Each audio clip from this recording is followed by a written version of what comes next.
All right, so a few weeks back I did a video on how to measure, or how I measure at least, a mulch job and how to go about that.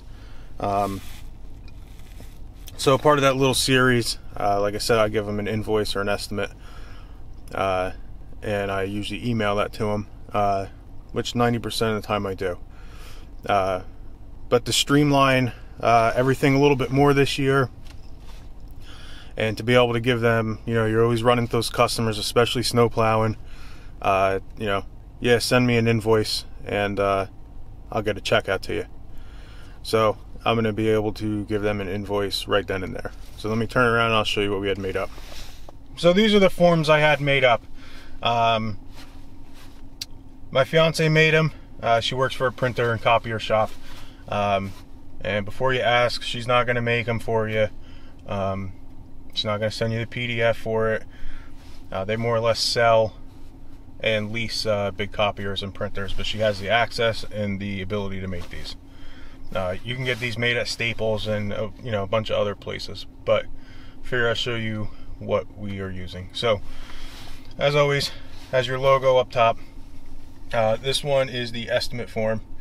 So I leave a spot for their, you know, the date I gave it to them, the phone number, their email, you know, the customer's name, address, and then what we're giving them an estimate for. So if it was lawn maintenance at $60 a week, you know, just put 60 and then times 4, and then over here 60, and then the total would be $240 for that month.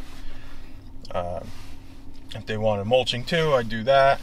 If they said, yep, we want a fall cleanup, I would give them, you know, a price for that, and so on, all the way down to subtotal, add the labor hours into that, and then tax, and then the total. So we left a spot for additional notes. So basically, if you know, she said you can only do it on a Wednesday, or let her know 2 days before to pick up dog poop, something like that,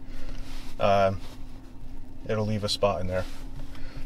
There's a spot for a signature, a date, and then just letting you know that, you know, I pay, or you can pay online, and then all my information below.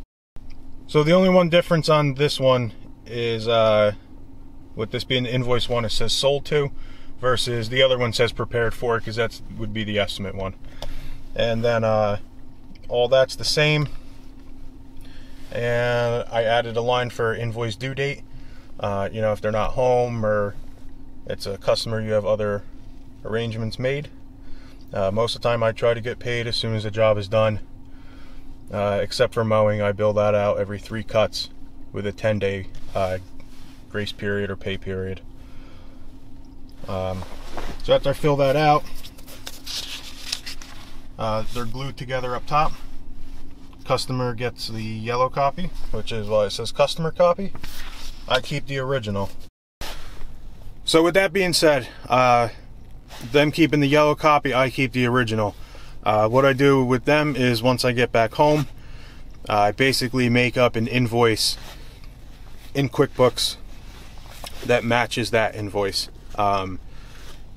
This way my sales tax is all tracked. My income throughout that month, week, and year are all tracked.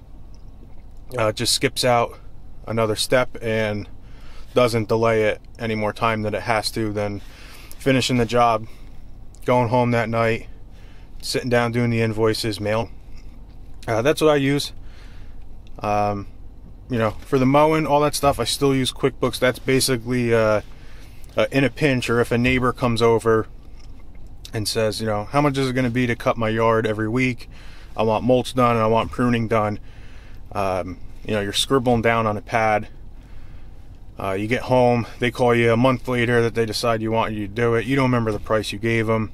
So at least you do that right on that form. They have it, you have it. Keeps everyone honest, and hopefully you get to work. So if you have any questions or tips, be sure to drop it in the comments below. Also, I'll leave the link for my Instagram. You can follow me on there.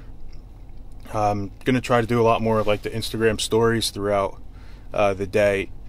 It's a little easier to do that than put a video like this together every day or a couple days a week. So, alright, thanks for watching.